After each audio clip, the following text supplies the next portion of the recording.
E aí, oitavo ano, tudo em ordem? Nós estamos reiniciando, né? Todas as nossas aulas, infelizmente não presenciais, mas vamos que vamos, né? Vamos levando isso aí. O momento da filosofia agora vai ser o chamado período medieval, que é a chamada filosofia e cristianismo. Se é que isso é possível, né? Porque quando a gente fala em Idade Média, a gente sabe que a supremacia do conhecimento, quem é detentora de todo o conhecimento é a igreja. Então, nesse primeiro momento, o que eu vou querer com vocês é que vocês entendam essa ligação que existe entre cristianismo e razão. Depois nós vamos ver fé versus razão, até nós entendermos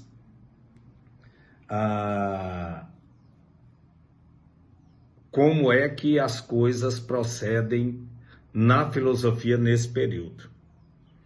Então, primeiro vai parecer muito uma aula de história.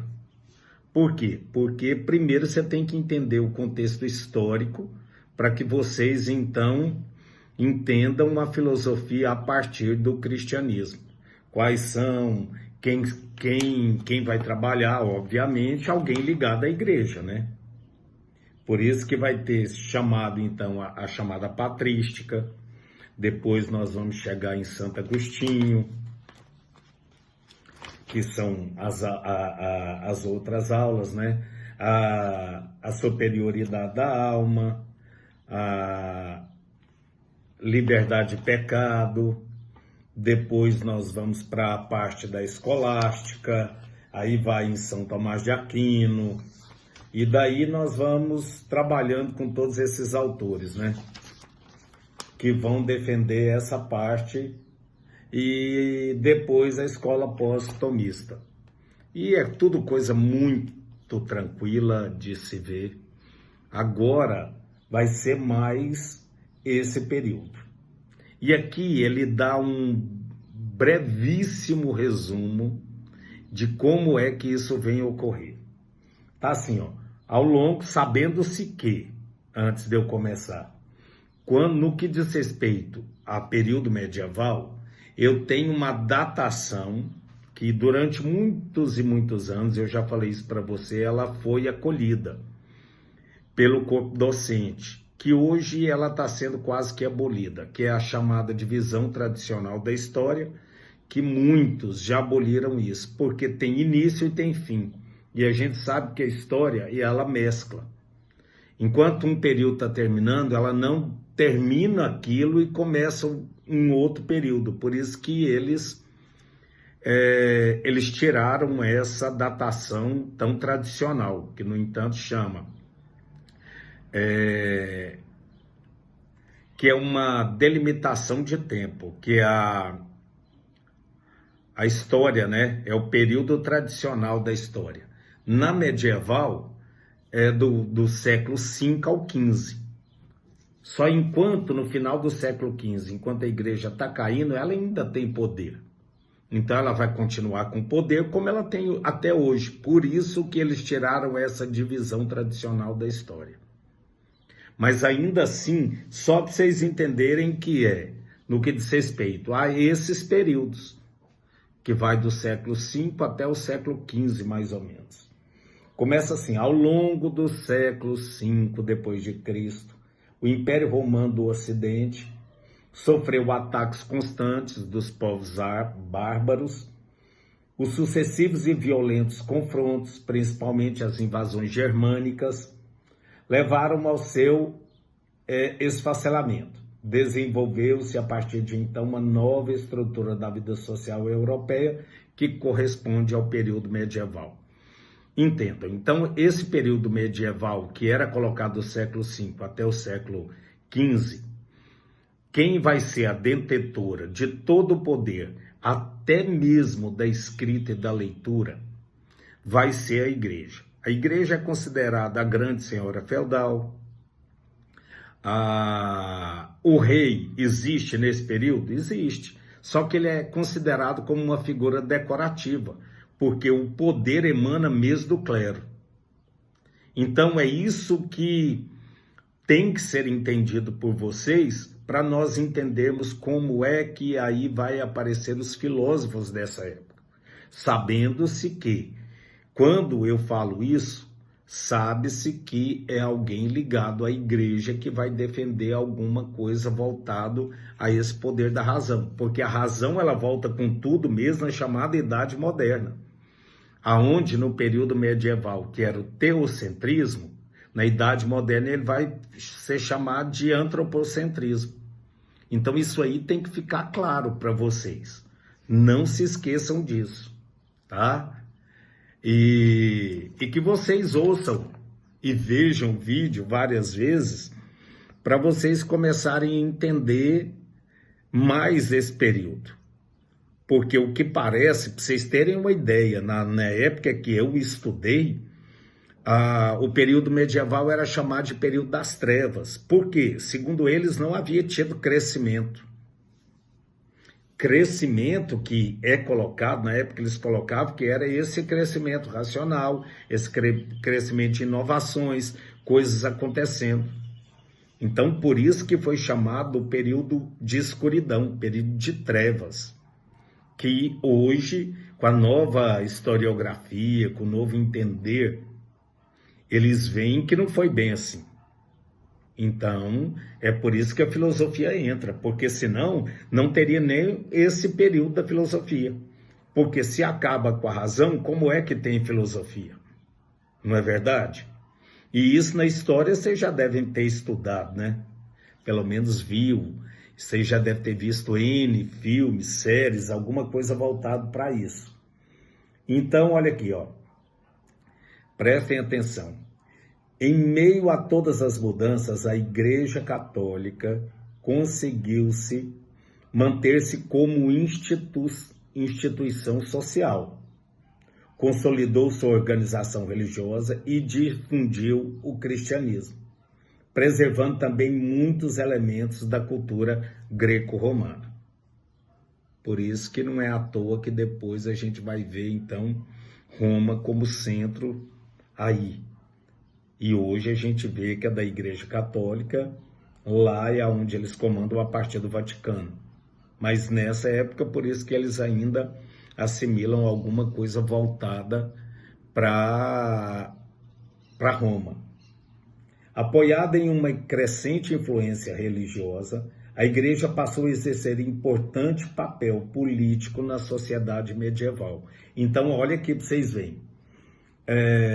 Ela sai como instituição social, ela agora comanda a política, ou seja, a igreja ela tem um domínio. Por isso que eu disse para vocês que o rei acaba sendo uma figura o quê? Decorativa.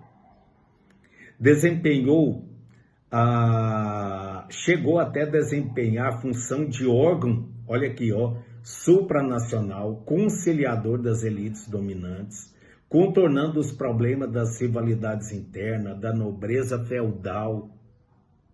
Conquistou também uma enorme quantidade de bens materiais, por isso que ela se torna o quê? A grande senhora feudal. Porque agora o que está valendo é o meio rural, é no âmbito rural, aquela vida urbana, ela esfaleceu-se. Então, aqui agora o que está voltado é para a terra. Então, quem acaba adquirindo a maioria das terras? A própria Igreja Católica. Ou seja, ela tem um domínio total. E aí, então, o domínio, para que a pessoa, então, não entenda muita coisa, então eles tiram todo esse poder e fica centrado no clero. Por isso que até o poder da escrita e da leitura, elas detinham esse poder. Por isso que vocês veem instituições da Igreja Católica de ensino, por quê? Porque advém dessa época, aonde ela toma todo esse território. Olha aí, conquistou também uma enorme quantidade de bens materiais, tornou-se a dona aproximadamente de um terço das áreas cultiváveis da Europa Ocidental. em uma época em que a terra era a principal base da riqueza. Ou seja, traduzindo, a igreja estava no topo, ela comandava. E é claro, quanto menos conhecimento, mais fácil de você manipular ideologicamente alguém. Então, se tira o conhecimento disso, por isso é que foi determinado vários e vários anos da vida acadêmica de qualquer pessoa que é da minha geração, foi chamado de período das trevas. E aí, o cristianismo é uma religião que surgiu no interior do Império Romano, a partir do ano 1º da nossa era, com seguidores dos ensinamentos de Jesus Cristo. Constituía originalmente uma corrente heterodoxa do judaísmo e, como tal, manteve o que os cristãos chamam de Velho Testamento, que eram as escrituras hebraicas, como parte do livro sagrado que seria a Bíblia. Depois incorpora o Novo Testamento das escrituras gregas, redigida por quem? Pelos apóstolos e os primeiros cristãos durante o século I depois de Cristo. Esse desenvolvimento inicial do cristianismo ocorreu juntamente com a edificação da Igreja Católica. Então, vocês estão vendo, historicamente, dá para a gente entender por que a igreja, então, acaba se tornando ela tão poderosa. Apesar de que isso ela começa a ocorrer lá no século I depois de Cristo. Nós já estamos falando do século V depois de Cristo.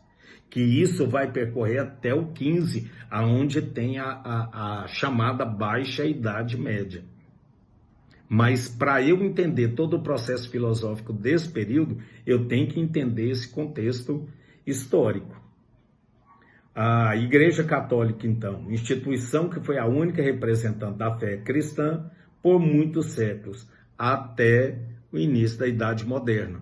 Porque depois vem o quê? Vem o chamado protestantismo, do protestantismo, que são as vertentes da igreja, o quê? A chamada igreja evangélica. Depois vem o anglicanismo, e aí nós temos, então, algumas vertentes. Devido a essa influência, boa parte da doutrina cristã, elaborada nesse período, integra elementos de diversas correntes do pensamento grego. A tarefa de construir uma doutrina foi realizada pela igreja, pelos padres da igreja e outros líderes cristãos com o propósito de explicar e justificar diversos aspectos da sua fé.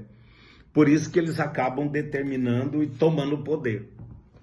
E eles, então, todo conhecimento vai emanar deles.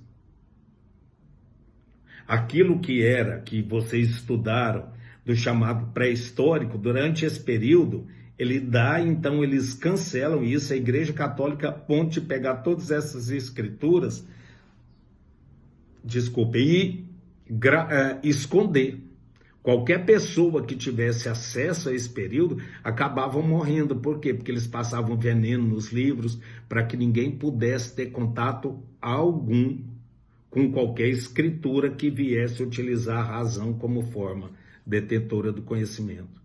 Então, nesse processo, porém, não se poderia, de algum modo, contrariar as verdades reveladas por Deus aos humanos, ou qualquer interpretação da própria palavra sagrada.